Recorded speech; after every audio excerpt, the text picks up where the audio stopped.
Good morning, everyone. I want to welcome you here today, and I'm delighted to have all of you here. We are here today to announce three major actions regarding Mississippi's food supply.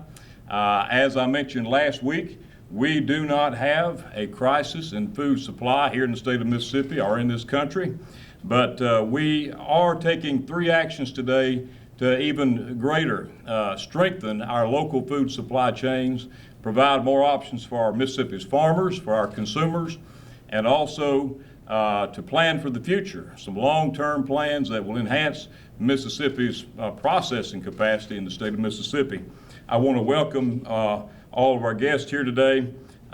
We have several folks representing farmers. We have Mississippi Cattlemen's Association here, Andy Berry.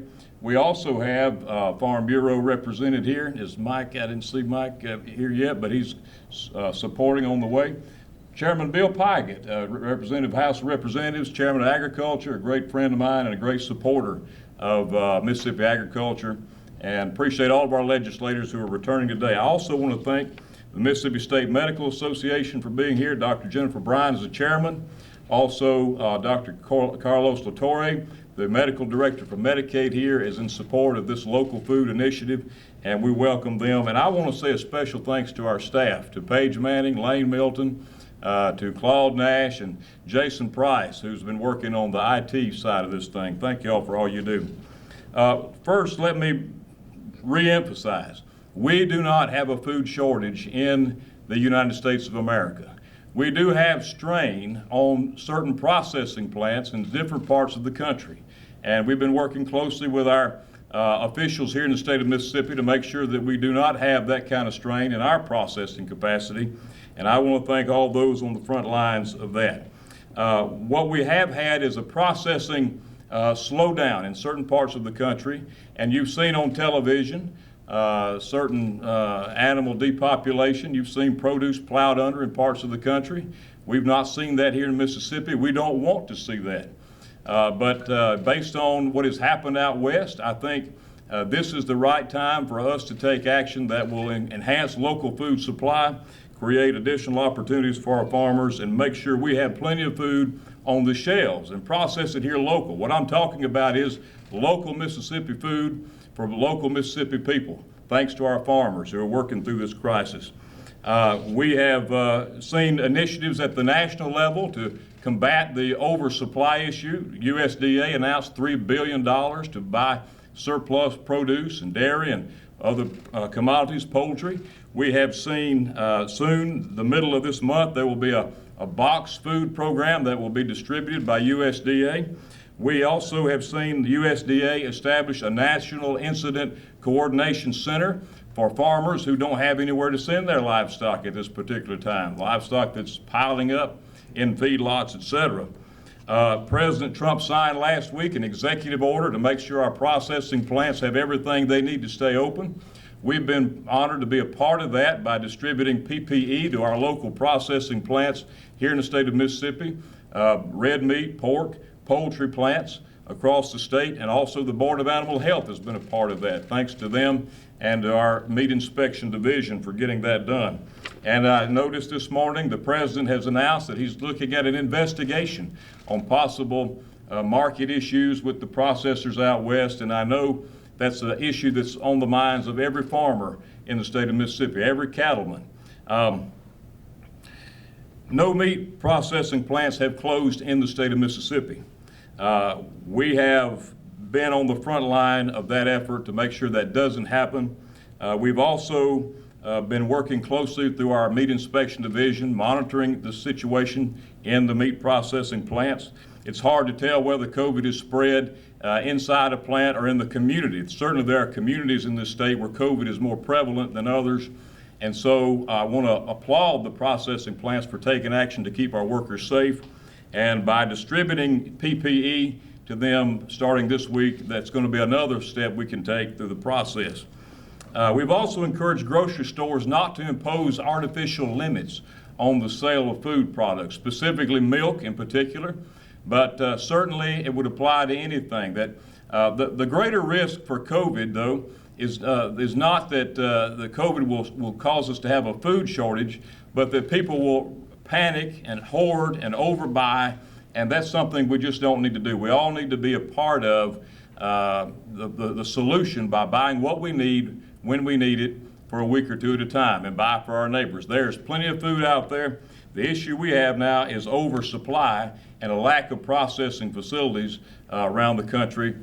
I'm told this morning a lot of those plants that had closed out west and out up north are beginning to reopen. That's a good sign, but we cannot wait to rely on that for the future. We're going to take action today to strengthen our local food supply. We've also been pleased to be a part of the solution through our fairgrounds over here. The Mississippi Fair Commission authorized the University Medical Center testing facility that is still ongoing, and I understand is having great volume in terms of testing. We need more testing, more results, and so I appreciate them doing that.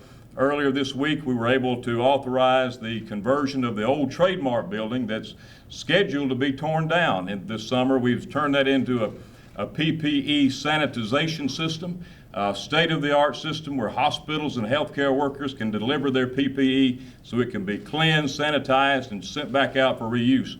We don't want to run out of PPE. Thank you to our healthcare workers on the front line. So we invite those hospitals that would like to be a part of that to get in touch with the State Medical Association and sign up to have your PPE cleansed over there at the Trademark. You know, when it comes to farm to table, that's what we're here about today. We started back in 2018 the Genuine Mississippi program. It's a great program, local products, more than just food, but anything grown, raised, crafted, and made right here in Mississippi. It's been a great program. But today we're announcing steps that to build upon this, to enhance this. And I want to say I appreciate the state's news media for helping us get this word out. In just a few moments, I'm going to take these three actions and I'll walk through them one by one. It's kind of like a three-legged stool. Each one of them is important and the three work together. First, I'm going to be signing in just a moment an emergency rule changing the way that custom processing exemption operates here in the state of Mississippi. Now, when it comes to meat processing, we operate under the guidelines and the requirements of the Federal Meat Inspection Act. And meat that is processed at a federal plant is able to be resold practically anywhere, grocery stores, even across state lines it can be sold, or direct from farm. But there's also the custom plants that we have that are smaller plants that are locally based. A lot of times during deer season, you'll see a lot of the custom plants operating. And under the Federal Meat Inspection Act, we have the ability to craft an exemption for the sale of live beef to the consumer. In just a moment, I'm going to sign an emergency rule eliminating the maximum number of owners for a beef. In other words, a farmer can sell beef direct to the consumer without a limitation on the number of owners. Not a lot of people have freezer space big enough to put a quarter of a beef in. I know a lot of the calls that I've been getting is how can we buy more local beef, just enough, for our refrigerator, for our freezer. And so this rule that I'm going to sign will go into effect immediately. Our cattlemen across the state that are interested in participating, of course, nobody has to participate, but to sell local beef can certainly continue doing that. And I would point out there is a difference between grass-fed beef. That is a thing right now. It's very important, and we have a lot of great grass-fed cattle being sold and consumers interested in buying that, but there's also grain-fed beef. So when you're selecting the beef you want to buy, make sure you know the difference and do a little research on that, I would say to our consumers, and we at the department are here to help you to understand that. This will allow immediately a 120-day emergency rule. It will expire automatically in 120 days, but we're going to make it a permanent rule during that 120-day period, open up to public comment. And what this will allow is for Mississippians who want to buy local beef or pork, farm-raised livestock, they can share in that animal, whatever the farmer wants to sell, however he wants to divide it up. They will then be able to pick up their share as it's processed at a local custom processing plant, a local custom meat processing facility. So let me get over here and do that right now, okay? Yeah.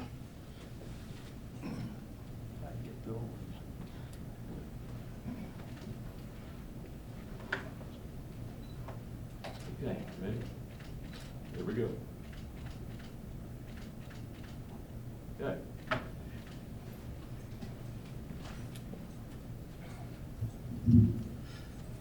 there's a second leg to this three-legged stool, and it is how to connect Mississippi consumers with these local farm products that people want to buy.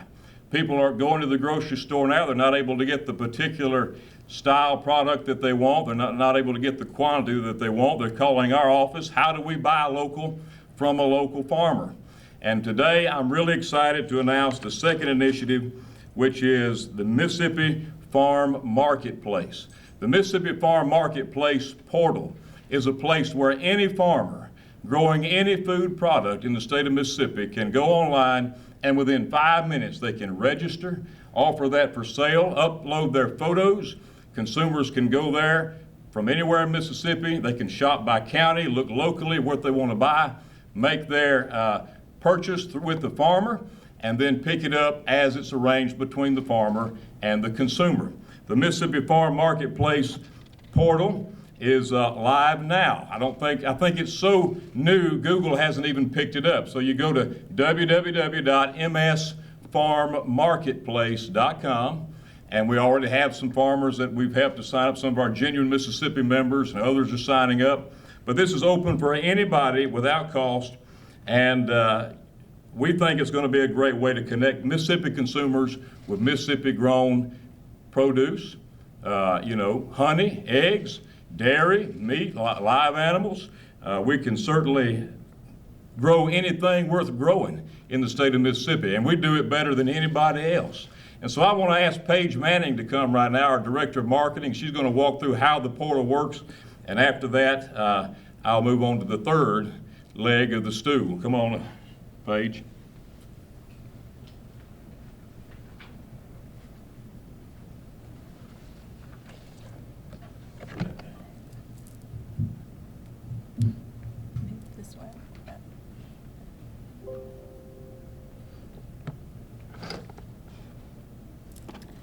Thank you, Commissioner. I just wanted to take a minute and show you all how easy that the portal is. It was designed in a way that it would be easily navigatable for both our farmers that are wanting to register and also for our consumers that are looking for Mississippi products.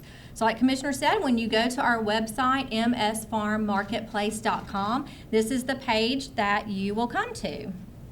Once you get to that page, if you're a consumer and you're looking for products to buy, you can just click on Farm Marketplace. These are the ads that we have so far in there, but we will be adding more as we go along. And one thing too to keep in mind is you may see something, you might not see something today, but it may be there later. And also a lot of the products such as produce will be seasonal and will change throughout the year.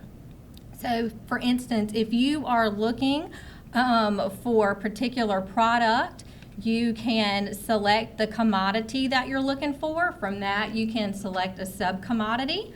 Or if you are wanting to search not just a statewide search, but you are wanting just a couple of counties, maybe in your local area, you can search by that as well. So for instance, if you wanted to search Forest County, you could search Forest County and it will show you all the products that are available right now in Forest County. I know the commissioner's been speaking about meat this morning, so if you want to select meat, you could select that. You could go down to meat, and you've got some different farms here that have different meat, and then you could even get more specific and do beef if you wanted to do that. And just to show you a little bit more, I'm just going to take one of these ads that we have for the livestock for custom slaughter. For instance, if you see this ad for Bozeman Farms in Flora, you can click on Bozeman Farms and you can actually see more information about that farm. And you can also see pictures. So for a lot of people, it's important to see a picture of what they're going to be buying before they purchase it. So in this case, you can actually see the photos of one of the cows that you might be purchasing.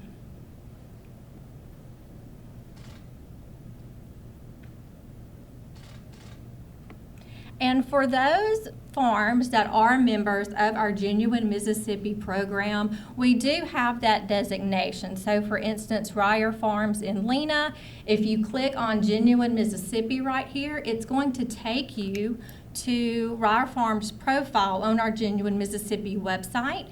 And so that will show you lots more information about the farm, way more information about things that they produce. You can find where they sell their products, and if you scroll down to the bottom, you can even see different locations where they may be selling their products, whether it's at a retail store or at a farmer's market.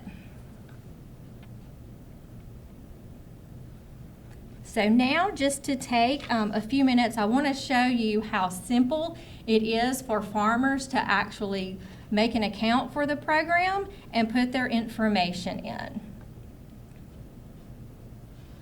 So that farmer, I've already got this one set up here. So the first page that they come to, they are actually going to have some terms and conditions that they check off, basically just giving us that permission to have their information out there on the web. And then you can put in your contact information from there, hit save, and then you can put in different commodities. For instance, here's one that I created for blueberries.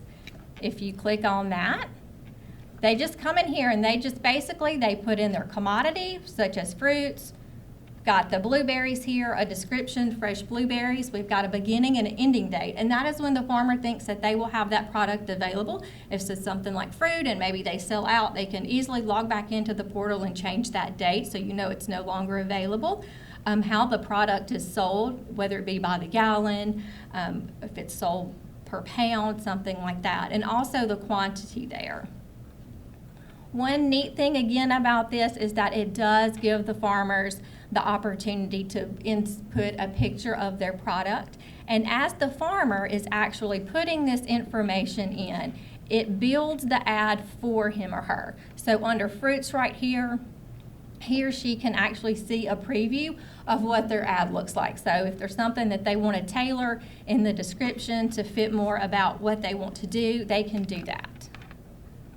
And also, I want to point out, only do we have food type products on here, but there are farmers out there that have job openings on their farms. They may be needing help, so they can put that information in here as well.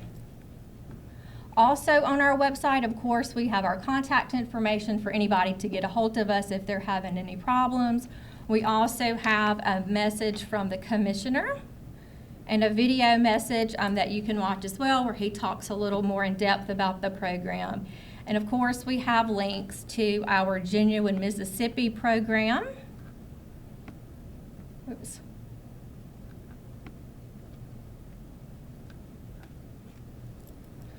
So again, people can find even more Mississippi products, maybe not just those that are on the portal, but this has got all types of grown, raised, crafted, and made products that are from Mississippi. And we have also a link to the Mississippi Market Bulletin, which again is just another resource that farmers can use to sell their products, whether it's equipment, anything for the farm that you would need, and consumers can also go here and check that out too. So not only do we have the portal that people can use, but we have links to a couple of the other resources that we have here in Mississippi for our farmers to use.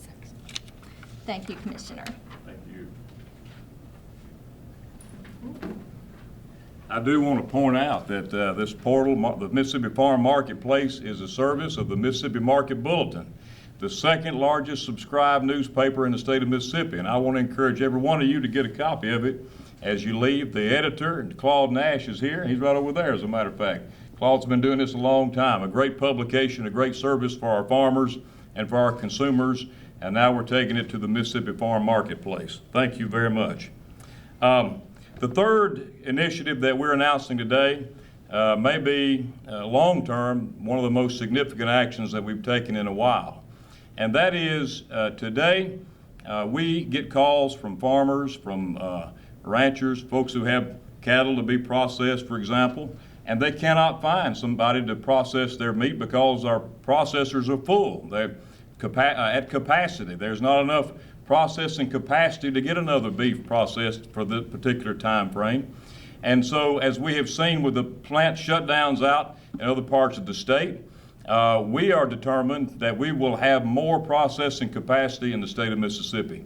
I will tell you that today I'm pleased to announce a round of emergency funding that we will be making available to our existing meat processing plants in this state. Those who want to expand their operations, they are ready to do that in this time of emergency, and also for the long term, to have more red meat processing, more pork processing, more local farm-raised poultry processing. We need more processing capacity in the state of Mississippi, and we're going to be reaching out to all of our existing operations and asking people to submit applications for this grant program by which they will expand their operations and have an even stronger food supply chain here in the state of Mississippi. Mississippi-raised food for Mississippians. I think the crisis like COVID-19 reminds us things that we take for granted. We take a lot for granted in our country and in our state. Certainly our health. And one way to promote our health, and the doctors and I were just talking, that one of the best things we can do is to eat healthy. And local food is healthy food. So we encourage you to be a part of these initiatives. And if you are a processor interested in expanding, we want your application so we can make sure we make that happen in the next few days. In fact, it's going to be a short-term window of time, but we're going to announce that for local foods and more access. We are going to get through this crisis together. We are going to get through COVID-19. It may not be easy. It's certainly not been easy thus far. We are all hopeful that this will come to a swift conclusion and be over and done with. But in the meanwhile, there are actions we can take to get through this successfully. The most important thing we have, of course, our faith and our families, and all of us have to eat food. And that's what this meeting today is about, these three initiatives to strengthen our food supply. I want to thank you all for coming. I want to thank the Mississippi agriculture industry, thank our farmers. Let's all thank a farmer for what they are doing to make sure we are fed and supplied and we have abundant food. We have plenty of safe, abundant, affordable food. We should never take it for granted. And these initiatives will allow us to access and buy more locally for our people, for our for the long-term food security of the state of Mississippi. I'll be happy to take any questions. Thank y'all. Meat in our food supply here. What is happening is the food is there, the livestock is there. There's been a temporary slowdown in some processing facilities somewhere in the country, so that wherever that chain is buying from, that's slowed down. That's one possibility, but it'll be there the next day or the next day. The other possibility is people are just buying in a panic mode and buying too much. And I have been saying from the get-go, that is a greater danger to our food access than COVID itself. Because when people go in and buy, just for themselves, they're not leaving any for their neighbor, for the elderly, for those who may not able to get out and shop as often.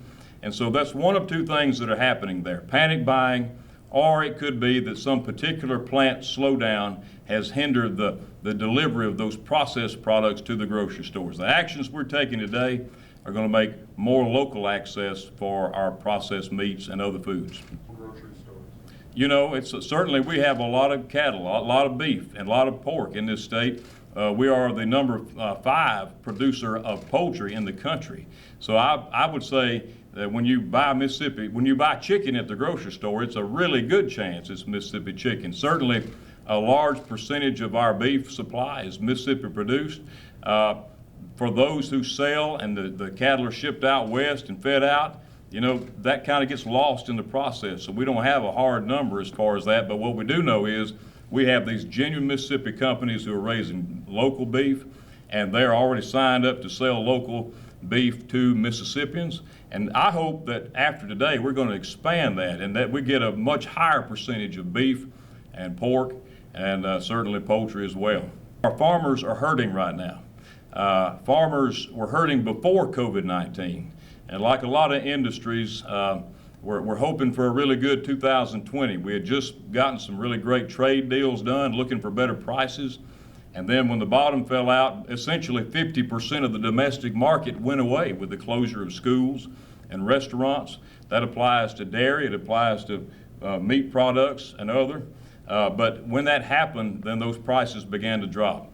And to add insult to injury, the cramp in supply in other parts of the country have even hurt prices further. So farmers are hurting. The reaction we've had from farmers to this has been very positive. It's a new way to sell. It's a new way to market their products.